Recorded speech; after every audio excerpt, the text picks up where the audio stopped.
L'accordo con l'Europa, la tensione nel governo, poi il confronto nella notte tra il premier Conte e il ministro dell'Interno Salvini, gli animi che tornano, almeno apparentemente, distesi. Viene letta come una vittoria oggi dalla Lega la soluzione del braccio di ferro sull'accoglienza dei migranti della nave Sea-Watch al largo di Malta, con la redistribuzione dei richiedenti asilo tra 8 paesi, tra cui l'Italia. Per il presidente del Veneto Zaia, intervenuto in diretta alla prima edizione del nostro telegiornale, si è rispettata la volontà dei cittadini. La politica sta portando avanti il ministro, una politica che esce dalle urne in totale piena democrazia. Il popolo ha fatto delle scelte.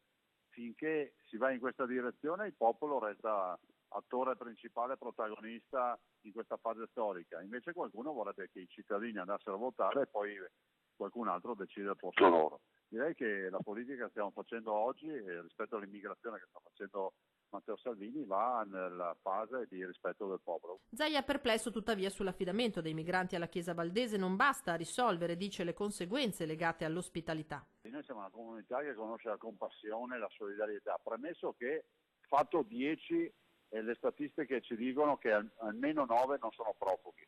Questi sono i dati ufficiali. Cioè fatto 10 o fatto 100, 93 non sono profughi. Quindi vuol dire che se ne arrivano 15, molto probabilmente il 90% di questi 15 non sono profughi. Ma al di là di questo, la Chiesa si occupa delle anime e noi dei corpi, no? Si dice così banalmente. Penso che se tu chiedi a qualcuno se vuol bene la mamma, tutti dicono sì che vogliono bene la mamma. Se chiedi a un prelato se è disposto a ospitare qualcuno, non può che dirti di sì. La verità è che poi i casini sul territorio ce li troviamo noi.